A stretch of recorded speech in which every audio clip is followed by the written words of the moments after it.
आज हम दूसरे शिव सूत्र में प्रवेश करते हैं। जागृत स्वप्न सुषुप्त भेदे तुर्या भोग संवित ज्ञानम जागृत स्वप्नो विकल्पा अविवेको माया सौषुप्तम तृतीय भोक्ता वीरेशा। अर्थात जागृत, स्वप्न और सुषुप्ति, इन तीनों अवस्थाओं को अलग अलग जानने से तुरीय अवस्था का भी ज्ञान हो जाता है। ज्ञान का बना रहना ही जागृत अवस्था है, विकल्प ही स्वप्न है, अविवेक अर्थात स्वयं के बोध के अभाव में हम मायामय सुषुप्ति में खो जाते हैं। तीनों का भोक्ता वीरेश कहलाता है।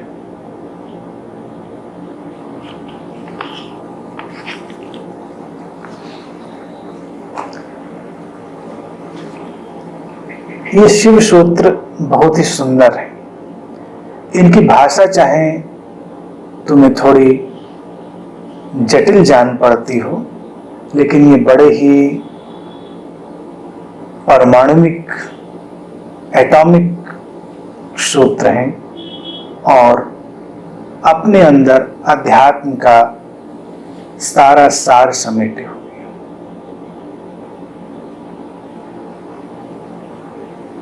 तुम जैसे जैसे इनकी गहराई में बढ़ोगे, इन्हें समझोगे, स्वतः ही तुम्हें अपने अंदर से एक अद्भुत आनंद और प्रकाश का अनुभव होगा। आज का सूत्र अपने अंदर एक ध्यान विधि को भी समेटे हुए।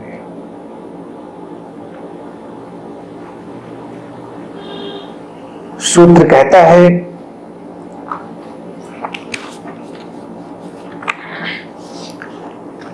कि जागृत, स्वप्न और सुषुप्ति, इन तीनों अवस्थाओं को अलग अलग रूप से जानने से तुरीय अवस्था का भी ज्ञान हो जाता है। अब ये जो तुरीय अवस्था शब्द का उपयोग किया है, ये एक सांकेतिक शब्द है, इशारा है। पारिभाषिक रूप से तुरीय अवस्था को कहते हैं द फोर्थ स्टेट, चेतना की चौथी अवस्था या फोर्थ डायमेंशन ऑफ कॉन्शियसनेस। पहली तीन स्थितियों की चर्चा शिव कहते हैं कि जागृत, स्वप्न और सुषुप्ति है, और इन तीन अवस्थाओं के अलावा तुम्हारे भीतर एक चौथी संभावना है जिसे वो तुरीय की तरह से कहते हैं। तुरीय बोध का परिचायक है, यानी कि जब तुम्हारे भीतर जो जागृत अवस्था है, जागृत यानी जब तुम जागे हुए हो,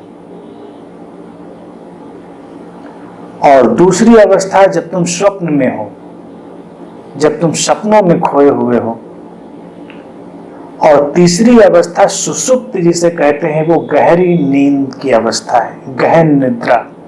तुम इन तीनों अवस्थाओं को जब अलग अलग करके जानते हो,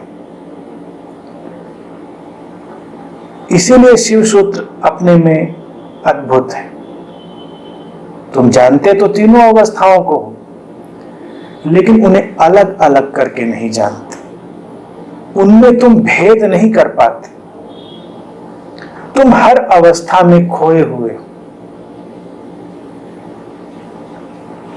इसीलिए वो जो चौथा बिंदु है, जो तुम्हारे भीतर बोध का बिंदु है वो प्रकट नहीं होता।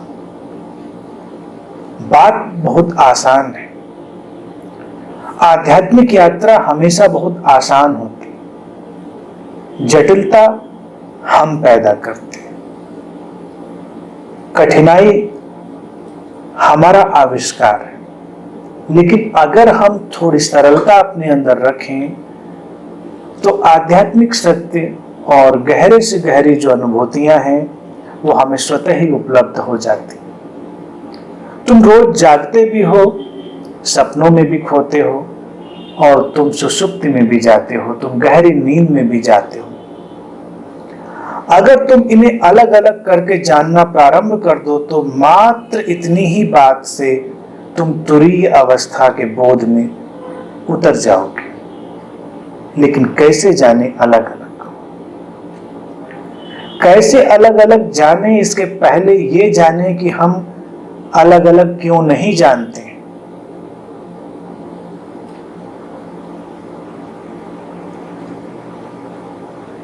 दिखाई देने में तो ये तीन अवस्थाएं बिल्कुल अलग अलग प्रतीत होती हैं। तुम कह सकते हो कि एक क्षण आता है जब तुम सुबह जागते हो, वो जागृत है, वो जागृति की अवस्था है। फिर तुम सो जाते हो तो कुछ सपने देखते हो, तुम कह सकते हो कि वो स्वप्नों की अवस्था है। और फिर उसी नींद के किसी समय तुम इतनी गहरी नींद में चले जाते हो जब तुम्हें कुछ भी पता नहीं रहता। गहरी निद्रा, जहां कोई सपना नहीं होता, वो सुषुप्ति है। एक तरह से तो ये तीन स्थितियां ऐसे विभाजित हैं, लेकिन तुम इन तीनों स्थितियों में एक साथ रहते हो। तुम अभी भी जागृत, स्वप्न और सुषुप्ति में एक साथ हो।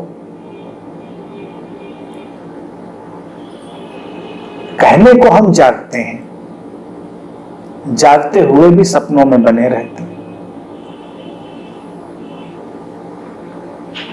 और जागते हुए भी हम इतनी गहरी नींद में होते हैं कि हमें पता ही नहीं होता कि हम क्या कर रहे हैं। हमसे ऐसा क्यों हो रहा है? नींद जो गहरी है, जिसे शिव सुषुप्ति की तरह कहते हैं, उसका तात्पर्य है कि जब तुम्हें अपना बोध ही ना रहे, तुम्हारे होने का भाव पूरी तरह विलीन हो गया हो। तुम्हारे जागृति की अवस्था में भी ऐसे कितने ही क्षण आते हैं जब तुम अपने को पूरी तरह भूल चुके होते हो। तुम कहां अपने को याद रख पाते हो? एक यांत्रिकता है, एक मैकेनिकल स्टेट है कि तुम्हारे सब कार्य होते रहते हैं और तुम अपने को पूरी तरह विस्मृत किए रहते हो, पूरी तरह भूले रहते हो। और रहा सवाल सपनों का, तो सपने वो तो तुम्हारे मन के आकाश में बादलों की तरह निरंतर मंडराते रहते। ऐसा नहीं कि तुम जब सोते हो तब सपना देखते हो, तुम जागते हुए भी सपने देख रहे हो।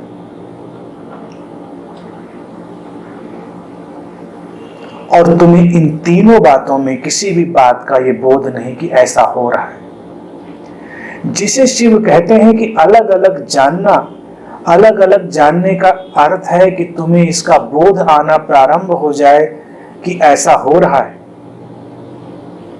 कब तुम जाग रहे हो, कब सपना देख रहे हो और कब तुम अपने को पूरी तरह भूल गए हो।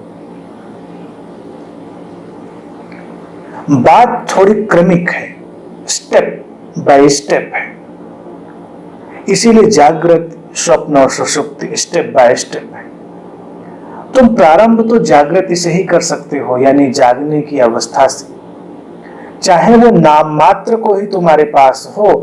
लेकिन तुम जब जागने की अवस्था से अपने आप को देखना प्रारंभ करोगे तो तुम्हारे सपनों में भी तुम्हारा बोध प्रवेश करेगा और फिर तुम्हारी गहरी नींद में भी तुम्हारा बोध प्रवेश करेगा। तो जिन क्षणों को भी हमें लगता लगता है कि हम जागे हुए हैं, उन्हें हम महसूस करना प्रारंभ करें। धीरे धीरे हम उन्हें महसूस करना प्रारंभ करें। और जब तुम अपने जागने के क्षणों को बहुत गहराई से महसूस करोगे कि तुम जागे हुए हो, तुम उठ रहे हो, तुम बैठ रहे हो, तुम चल रहे हो, तुम बोल रहे हो, इसके प्रति तुम बोधपूर्ण होगे, तो तुम्हारे भीतर जो सपने चल रहे हैं, एक दिन उनमें भी ये होश प्रवेश होगा। ये होश की यात्रा है, जर्नी ऑफ अवेकनिंग है, जागने की यात्रा है। गीता में जिसे भगवान कृष्ण कहते हैं कि योगी तब भी जागता है जब सब सोते हैं, वो इसी अवस्था की ओर इशारा है जिसे शिव कह रहे हैं, भेद को जानना। तुम्हारे भीतर ऐसा कोई है जो इस भेद को जानता है। कुछ है ऐसा, वो कुछ ही तुरीय है, वही तुम्हारे भीतर का बोध का प्रकाश है, वही फोर्थ डायमेंशन। तुम देखो कि हमारे जीवन में भी 3 अवस्थाएं ही घटती हैं, बचपन, जवानी और बुढ़ापा।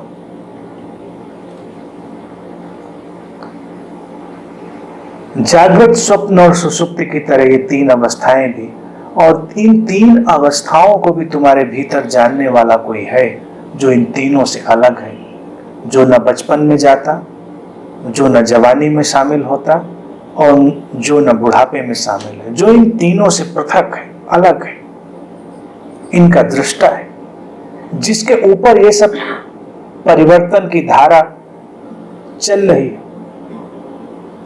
परिवर्तन की धारा चल रही है और इस परिवर्तन को देख लेना, यही उस तुरीय की ओर बढ़ने की यात्रा है। तो अपनी जागृत स्थिति से इसका प्रयोग करना प्रारंभ करेंगे, और जब अपनी जागृत स्थिति से प्रयोग करना प्रारंभ करेंगे तो तुम्हारे नींद में जो सपने चल रहे हैं उनमें भी ये स्थिति प्रवेश करेगी, और जो जागते जागते तुम सपने देख रहे हो उसमें भी वो स्थिति प्रवेश करेगी। अब देखो, सपने की भी 2 स्थितियां हैं। स्वप्न की स्थिति ऐसी है कि स्वप्न तुम्हारे ऊपर आरोपित हो जाता है, तुम उसमें कुछ कर नहीं सकते। जैसे रात का सपना है, तुम आंख बंद करते हो तो तुम अपने चुनाव से कोई सपना देखते हो, या वो बस आ जाता है, कोई भी सपना आ जाता है, तुम्हारा कोई वश नहीं, कोई जोर नहीं। ऐसे ही जब तुम जागते हुए सपने देख रहे हो तो बस सपने तुम्हें पकड़ लेते हैं और तुम्हारे मन का समुद्र मंथन करते रहते हैं। तुम्हारा कोई जोर नहीं, कोई भी भाव पकड़ लेता है और तुम्हें अपने साथ ले चलता है। स्वप्न में जागृति जब प्रवेश करती है तो तुम चुनाव से सपना देखते हो। चुनाव से सपना देखने का अर्थ है सपने पर स्वामित्व, सपने पर अधिकार, और जिस पर तुम्हारा अधिकार है उसको जब तुम चाहो बनाओ और जब तुम चाहो विसर्जित कर दो। सपना बिल्कुल बेमानी नहीं है, वो बिल्कुल व्यर्थ नहीं है। सपने की अपनी उपयोगिता है।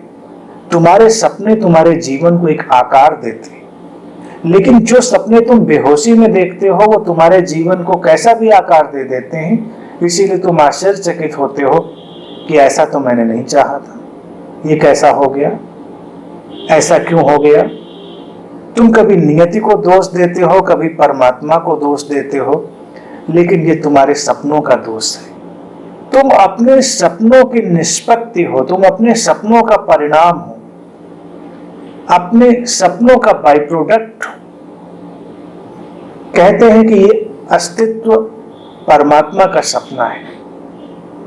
सुंदर बात, परमात्मा का सपना अर्थात किसी जागृत चेतना से निकला सपना, इसीलिए इतना सुंदर, इतना परिपक्व, इतना परिपूर्ण, कहीं कोई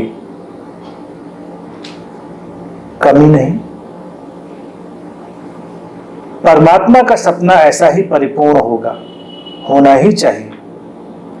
या इस अस्तित्व को देखकर भी तुम ये समझ सकते हो कि इस सपने को देखने वाला कोई परिपूर्ण चेतना का स्रोत ही होगा। हमारा जीवन भी हमारे ही सपने से निकलता है। सपनों की बड़ी यात्रा है। जो स्वप्नावस्था है वो व्यर्थ नहीं है, उसकी बड़ी लंबी यात्रा है। तो जब शिव कहते हैं कि स्वप्न और जागृति को भेद पूर्वक जान, तो भेद पूर्वक जानने का अर्थ है कि उस पर स्वामित्व, तुम अपने सपने देख सको। जब तुम अपने चुनाव से सपना देखते हो तो तुम एक भिन्न प्रकार के यथार्थ जगत में प्रवेश कर जाते हो। तुम अपने विचारों का ही परिणाम हो। सपना विचारों का विजुअल फॉर्म है, दृश्यगत स्थिति है, या कहें कि तुम्हारे विचार का जो विजुअल ट्रांसलेशन है वो ड्रीम है। और वास्तविक स्थिति यह है कि जो विजुअल है वो पहले है, विचार बाद में। सपने पहले निर्मित हो जाते हैं और विचार बाद में आते हैं। इसलिए जब तुम अपने अंदर कुछ खास किस्म की स्थितियों को लेकर चलने लगते हो तो तुम्हारा जीवन उस हिसाब से यात्रा करने लगता है। भेद पूर्वक तुम इस स्थिति को जानोगे तो तुम अपने स्वप्न जगत का उपयोग कर पाओगे। केवल ये कह देने से काम नहीं चल जाता कि सपने व्यर्थ हैं। सपने उतने ही अर्थवान हैं जितनी तुम्हारी जागृत स्थिति, और तुम्हारी जागृत स्थिति भी उतनी ही अर्थहीन है जितने तुम्हारे सपने। दोनों को तुम किसी भी तरह से देख सकते हो। भारत में महान सद्गुरु आदि शंकराचार्य ने जब अपना सिद्धांत प्रतिपादित किया कि ये जगत माया है, स्वप्नवत है, तो वो इसी शिव सूत्र के ध्यानपूर्ण प्रयोग की ओर इशारा कर रहे थे। जगत माया है, ये कोई सिद्धांत नहीं है, ये कोई मत नहीं है, ये ध्यान का एक प्रयोग है कि अपने पूरे जीवन को, पूरे जगत को स्वप्न की तरह देखने लगना। ये ध्यान की विधि भी है। और मैं चाहूंगा कि अगले सूत्र में जब हम प्रवेश करें तो 1 सप्ताह के लिए तुम इस ध्यान विधि का प्रयोग करो और इसके चमत्कार को अनुभव करो। तुम अनुभव करो कि तुम्हारा जैसा भी जीवन है वो बस एक स्वप्न मात्र है। माया का अर्थ होता है इल्यूजन, वो है नहीं, प्रतीत होता है। एक दृष्टि से देखें तो बात सही भी है कि जो जो तुम देख रहे हो वो तुम्हें प्रतीत हो रहा है, वो वास्तविक है ऐसा आवश्यक नहीं। तुम किसी व्यक्ति को देखते हो एक खास ढंग से, वो व्यक्ति वास्तव में क्या है ये तो तुम नहीं जानते, लेकिन जो तुम उसके बारे में देख रहे हो ये इल्यूजन है, तुम्हारे मन का एक निर्माण है, तुम्हारे मन के द्वारा रची गई एक स्थिति। तो सपना हुआ। तुम पूरे जगत को सपने की तरह देख सकते हो। धीरे धीरे जब ये स्थिति तुम्हारे लिए सहज हो जाएगी तो जो तुम्हारा स्वप्न जगत है उसमें तुम्हारी चेतना की किरण प्रवेश करेगी और अचानक तुम अपने सपनों के दृष्टा हो जाओगे। तुम देख पाओगे कि चाहे तुम्हारे नींद में चलने वाले सपने हो, चाहे तुम्हारी जागृत स्थिति में चलने वाले सपने हो, तुम उन्हें कहीं दूर से देख पा रहे हो। देखने के साथ ही तुम्हारे सपनों पर तुम्हारा अधिकार होता है और सपने विसर्जित हो जाते हैं।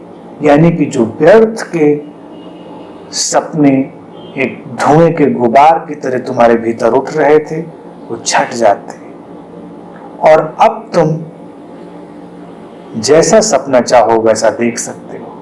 तुम जीवन को जैसा चाहो वैसा बना सकते हो।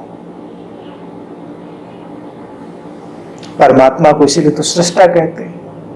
चौथी अवस्था परमात्मा की स्थिति का ही द्योतक है, तुरीय अवस्था। तुरीय अवस्था में प्रवेश का अभिप्राय ही यही है कि तुम सृष्टा की अवस्था में प्रवेश कर जाओगे। सृष्टा का इतना ही तात्पर्य है कि तुम स्वप्न पर स्वामित्व को पा गए हो। तो ये स्थिति आती है तब जब तुम पहले के सामान्य जागृत जगत को स्वप्न की तरह अनुभव करना प्रारंभ कर देते हो। एक अर्थ में वो है भी, सिद्धांत के रूप में उसमें नहीं उलझेंगे, उसे ध्यान प्रयोग की तरह लेंगे।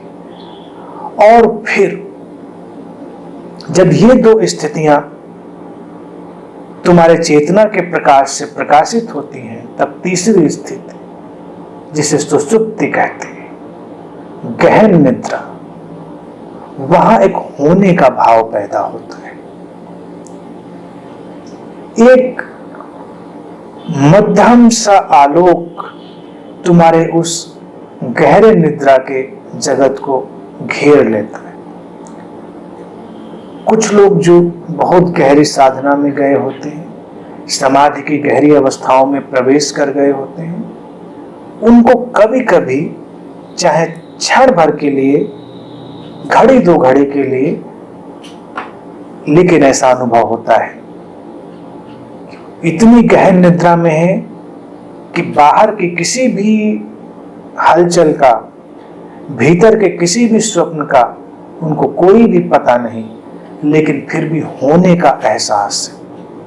फिर भी उनको ये पता है कि मैं हूं, होने का पता है उनको। वो बहुत गहनतम अवस्था। और जब तुम्हारे अंदर वो होने की अवस्था प्रवेश कर जाए तो तुरीय अवस्था घट जाती है। वो सांकेतिक है। तीन अवस्थाओं में भिन्न भिन्न ढंग से प्रवेश करने से चौथी अवस्था घट जाती है। गहन निद्रा की जो अवस्था है सुषुप्ति की, वो तुम्हारे जागृत काल में तुम्हारी गहरी भाव दशाओं में प्रकट होती है। जैसे गहरे काम की भाव दशा में, गहरे क्रोध की भाव दशा में, गहरे अहंकार या मोह की भाव दशा में, जितने भी ये गहरे भाव हैं, इनमें तुम सुषुप्ति में चले जाते हो। तुम बस यंत्रवत व्यवहार करते हो और तुम्हें पता ही नहीं होता कि तुम हो। लेकिन अगर पहली दो स्थितियों में तुमने अपने होने का प्रयोग कर लिया है, स्वप्न की अवस्थाओं का प्रयोग कर लिया है, तो अचानक किसी गहरे भाव में, गहरे कामना की दशा में, गहरे क्रोध की दशा में तुम अलग खड़े रह जाते हो। घटना अलग खड़ी रह जाती, तुम्हारे भीतर कोई जागा रह जाता। तुम एक गहरी मुक्ति के एहसास से गुजरते हो। तब ये संभव है। शिव उसी की ओर इशारा कर रहे हैं।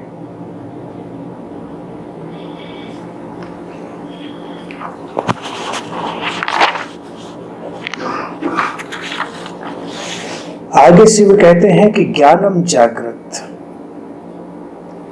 ज्ञान का बना रहना ही जागृत अवस्था है। और कहते हैं स्वप्नो विकल्पा, विकल्प ही स्वप्न है। ज्ञान का बना रहना अर्थात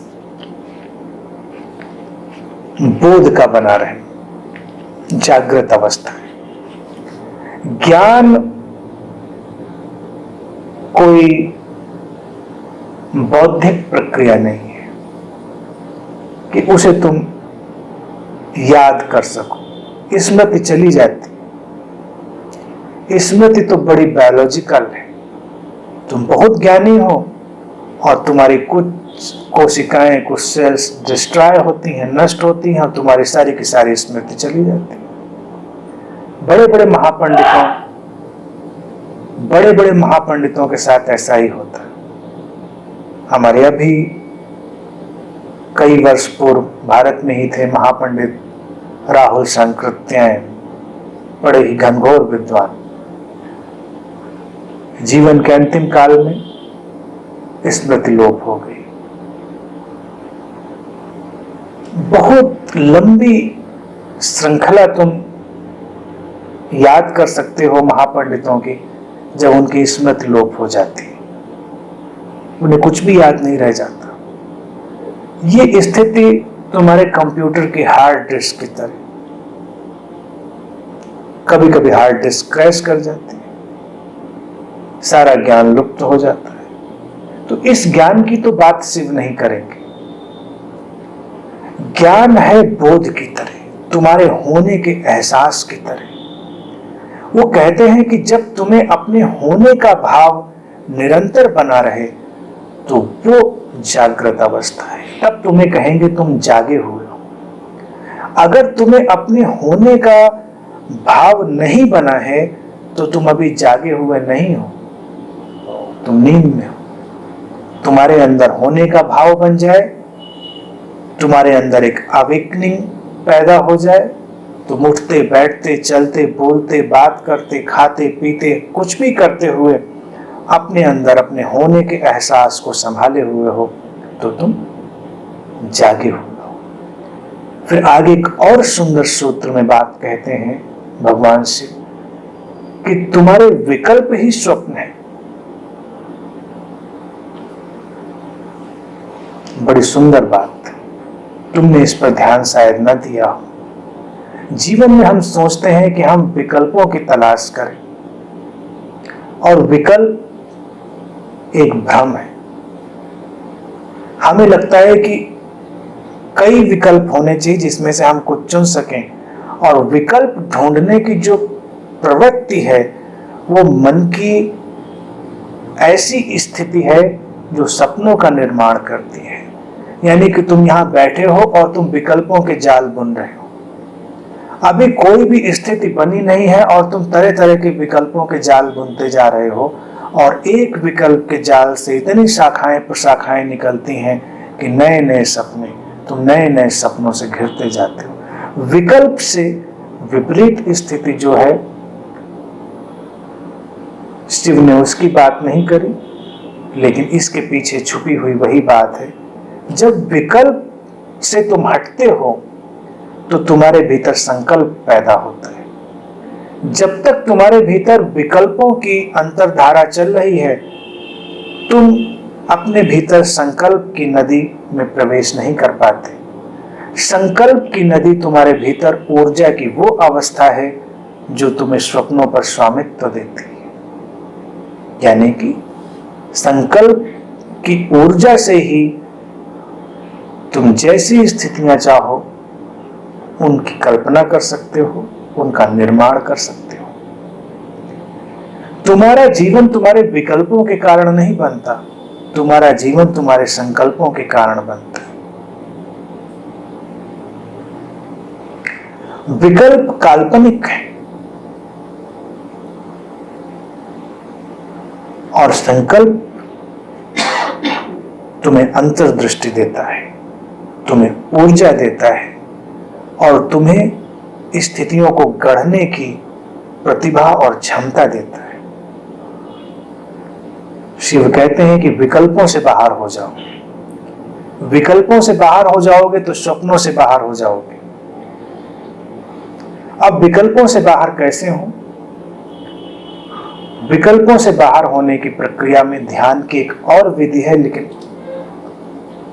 इस सप्ताह के लिए मैं नहीं चाहूंगा कि तुम दूसरी ध्यान विधि में भी जाओ। तुम पहली वाली ध्यान विधि में भी अपने पूरे जीवन के स्वप्नवत अनुभव करने में बने रहना। दूसरी ध्यान विधि है जीवन जैसा है इस क्षण में उसका पूरा का पूरा स्वीकार, total acceptance of this moment, और तुम विकल्प रहित हो जाते। अब चमत्कारिक स्थिति यह है कि जब तुम इस क्षण में स्थित हो जाते हो तो तुम्हें संकल्प पैदा नहीं करना पड़ता, तुम देखते हो भीतर से कोई ऊर्जा उठ गई संकल्प की धारा की तरह। जो संकल्प भी बना बना कर लेते हैं वो संकल्प भी विकल्प का ही एक रूप है। जैसे तुम संकल्प कर लो कि आज हम ये करेंगे और ये नहीं करेंगे, तो ये संकल्प नहीं है, ये अनदर टाइप ऑफ विकल्प है। विकल्प की दूसरी पद्धति है। संकल्प तुम्हारे मन से उपजी हुई प्रक्रिया नहीं है, वो तुम्हारी गहरी आत्मिक स्थिति से उठी हुई ऊर्जा की लहर है।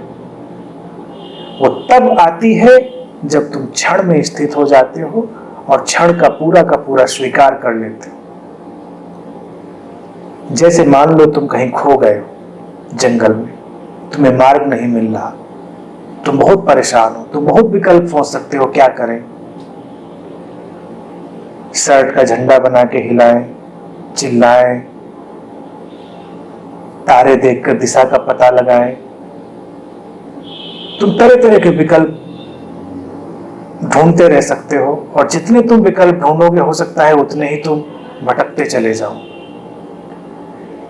लेकिन अगर तुम अपनी खोने की स्थिति का स्वीकार कर लो, रिलैक्स हो जाओ, थोड़ी देर शांत होकर बैठो,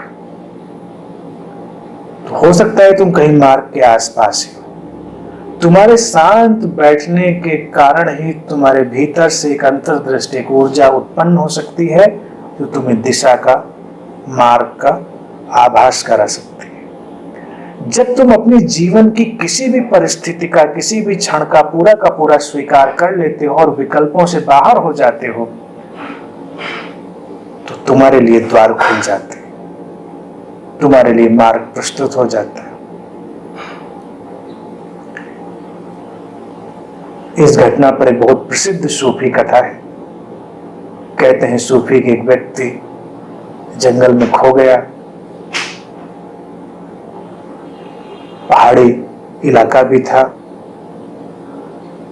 वो अचानक अंधेरी रात में इतनी व्याकुलता से भरा है कि समझ नहीं पा रहा क्या करे, और अचानक उसका पैर फिसलता है। फिसलते फिसलते एक डाल उसके हाथ में आ जाती और वो डाल को पकड़कर लटक जाता है। रात भर वो तरह तरह के विकल्पों में खोया रहता है, सपनों में कि कोई आएगा मुझे बचा लेगा। परमात्मा से प्रार्थना करता है, जितने भी मंत्र आते हैं सब पढ़ लेता है, जो कुछ उसको आता है सब कर लेता है, टेलीपैथी, क्लेयरवायंस सब कुछ अप्लाई कर लेता है।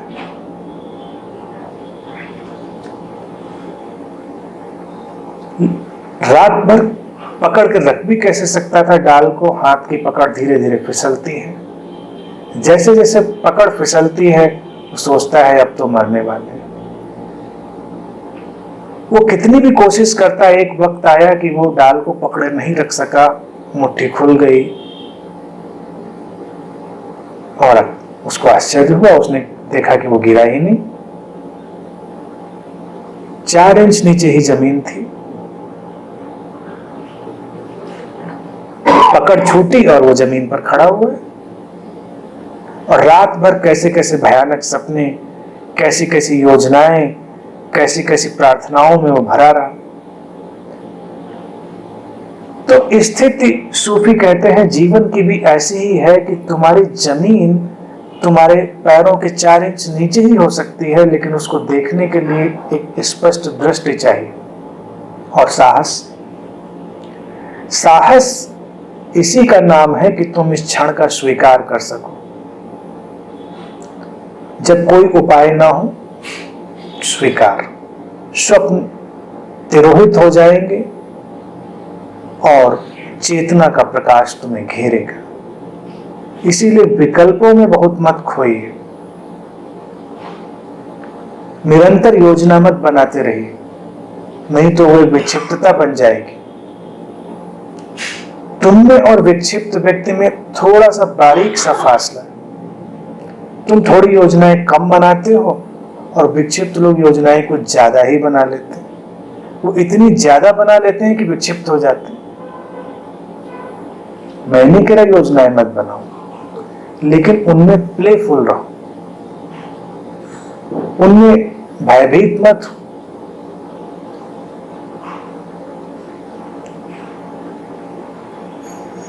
इस क्षण में रहने की कला ही अध्यात्म है। तो इस पर प्रयोग करें, विकल्पों से बाहर होने पर, क्षण के स्वीकार पर, और फिर जो शिव कह रहे हैं वो समझ में आएगा। अगले सूत्र में शिव कहते हैं कि अविवेक अर्थात स्वयं के बोध के अभाव में हम माया में सुषुप्ति में खो जाते हैं। इन्हीं सारी बातों का निष्कर्ष अविवेक वो उस अवस्था को कहते हैं जब तुम स्वयं के बोध को उपलब्ध नहीं हो, यानी कि तुम खोए हुए हो, सोए हुए हो। जिन स्थितियों की चर्चा हमने पहले की वही तुम्हारे लिए एक माया में सुषुप्ति। माया में सुषुप्ति का अर्थ है एक भ्रमपूर्ण गहरी नींद, एक इल्यूजन से भरी हुई डीप स्लीप। नींद भी है और भ्रम भी है, माया में सुषुप्ति। तुम संसार में सुखी हो या दुखी हो, वही तुम्हारी माया में सुषुप्ति है। न सुख का कारण तुम्हें पता, न तुम्हें दुख का कारण पता। न बेचैनी वास्तविक है, न तुम्हारी प्रसन्नता वास्तविक है। कुछ भी वास्तविक नहीं है, इसीलिए सब कुछ एक कंपन में है, सब कुछ हिल रहा है और किसी भी क्षण खो सकता है। इसीलिए भय है। भय इसीलिए है कि जो स्थिति है वो पता नहीं अगले क्षण रहेगी या नहीं रहेगी, और तुम व्यग्र हो, बेचैन हो। यही इल्यूजन। तुम प्रसन्न होते हो और देर तक प्रसन्न भी नहीं रह पाते, क्योंकि तुम्हें यकीन ही नहीं अपनी प्रसन्नता पर, क्योंकि उसका स्रोत नहीं पता। ये एक बड़ी ही उपद्रव से भरी स्थिति है। इसी ही शिव कहते हैं अविवेक की स्थिति। और अविवेक की स्थिति ही इस इल्यूजरी स्लीप का निर्माण करती है, माया में सुषुप्ति का। इल्यूजरी स्लीप वास्तविक नहीं है, वो हमारा ही निर्माण है। और जैसे ही हम स्वयं के बोध में आते हैं, वो भ्रम जाता है, वो नींद जाती है और एक जागृति प्रवेश करती है। अंतिम सूत्र में शिव कहते हैं तीनों का भोक्ता वीरेश कहलाता है। जो इन तीनों स्थितियों में विजयी हो जाता है। यहां पर भोक्ता से तात्पर्य है जो इन तीनों स्थितियों से पार हो जाता है। भोक्ता का अर्थ है भोगने वाला, लेकिन यहां भोग से तात्पर्य है कि जो उनका सदुपयोग कर लेता है, जान लेता है। वो स्थितियां ट्रांजिएंट है, प्रवाहपूर्ण है, बदलती हुई है। जागृत, स्वप्न, सुषुप्त, ये सब बदल रहा है एक दूसरे में, ठहरा हुआ नहीं है। नदी के प्रवाह की तरह जागृत स्वप्न में चला जाता है, स्वप्न सुषुप्ति में, सुषुप्ति फिर तुम्हें जागृति में ले आती है। जो तीनों स्थितियों में प्रवेश करता है, तीनों का आनंद लेता है, तीनों को जानता है, तीनों में अलग बना रहता है, शिव कहते हैं कि वो वीरेश है। वीरेश का अर्थ है वीरों का वीर है, महावीर है। जैन भाषा में जो महावीर शब्द है अंतिम तीर्थंकर के लिए, वो इसी स्थिति के कारण दिया गया उन्हें। महावीर उनका नाम नहीं रहा। महावीर यही वीरेश है, यानी कि जिसने इन तीनों स्थितियों को पार कर लिया, तुरीय में प्रवेश कर गया।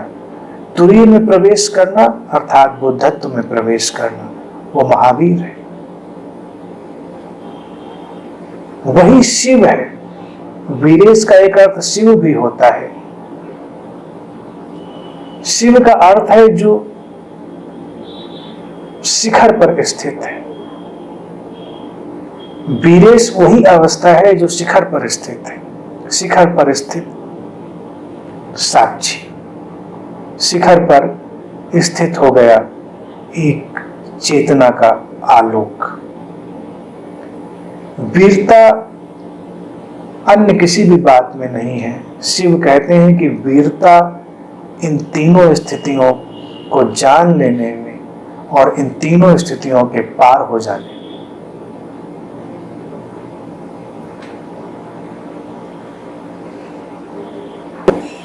तो अगले सप्ताह जब हम अगले सूत्र में आएंगे, तब तक आप लोग इस सरल से ध्यान प्रयोग में बने रहें कि जो कुछ भी घट रहा हो उसे एक सपने की तरह देखें। अपने पूरे जीवन को एक यथार्थ की तरह ना माने और सपने की तरह देखने में गुणवत्ता है, उसे समझ लें तो ध्यान प्रयोग में आसानी होगी। सपनों में कुछ भी घट रहा होता है तो तुम कहीं अलग से देखने वाले होते हो। सपनों में जब तुम्हें कुछ दिखाई देता है तो तुम कहीं देखने वाले होते हो, इसीलिए तुम सपने को देख पाते हो। सपने में जब तुम अपने को भी देखते हो तो एक पात्र की तरह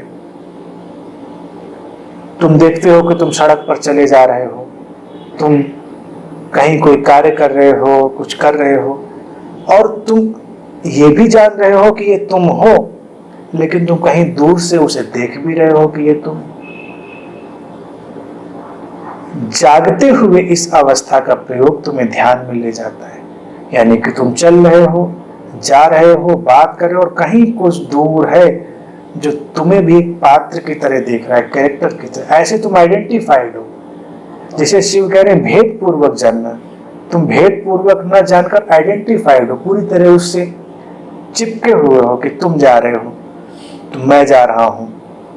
तुमको यही पता होता है मैं आया हूं, मैं ध्यान कर रहा हूं, मैं सुन रहा हूं।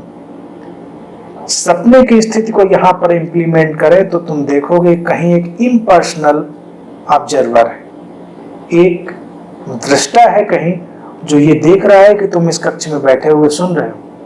अगर तुम इस स्थिति का सपना देख रहे होते तो क्या अवस्था होती? तुम यही देख रहे होते कि बहुत सारे लोग बैठे हैं और तुम भी यहां बैठे ध्यान कर रहे हो, प्रवचन सुन रहे हो। तो अब जितनी भी स्थितियों को इस सप्ताह भर तुम देखो, ऐसे ही देखो जिसमें तुम भी एक पात्र हो, कैरेक्टर हो, थोड़ा सा अलग, कहीं दूर से, और एक गहरे उल्लास का और गहरी मुक्ति का एहसास होगा और जो तुम्हारे जागने के क्षण हैं वो और भी सुंदर और प्रकाशित हो जाएंगे। फिर जब अगली बार हम लोग मिलेंगे तब आप लोग बताइएगा इस प्रयोग का परिणाम कैसा रहा। आज के लिए इतनी।